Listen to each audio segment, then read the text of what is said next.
The pain of infertility affects all types of people and couples, young and old. I actually had a friend who had donated her eggs, and I wound up really thinking it was such a neat experience and such a cool thing that she had done that I called the number, and it all happened really quickly. I wound up donating my eggs to two different families in July of 2008 and, July of 2008 and January of 2009. I donated my eggs to two different families. The first family did get pregnant with twins on the first try.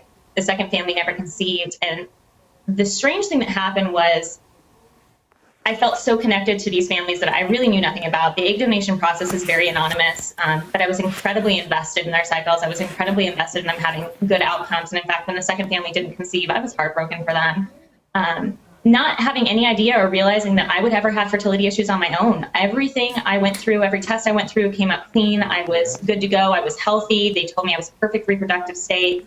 And it was only about 7 months after my second donation that I started having problems myself. Basically, we had to have surgery. I had to have surgery, and they diagnosed me with endometriosis and immediately put me on a drug called Lupron. And I thought, okay, I'm going to be all right.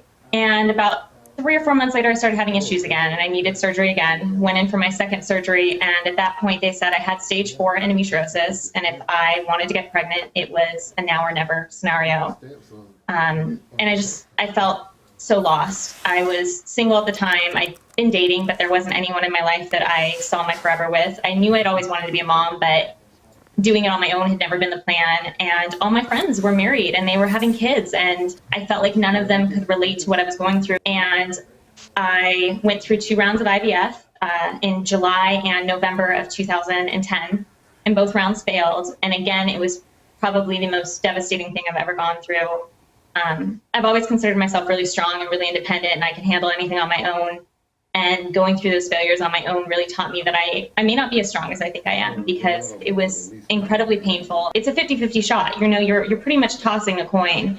And when I was in the middle of it, I would have done anything. I would have gone to the ends of the earth to get pregnant. It was all that mattered to me. And realistically, the thing that stopped me was I was $30,000 in debt and heartbroken and on my own, and I couldn't do it anymore. And I don't know that going down that path again is the best thing for my health, physically or mentally. But I don't know what the future holds. And I may try again. Who knows? I don't think so, but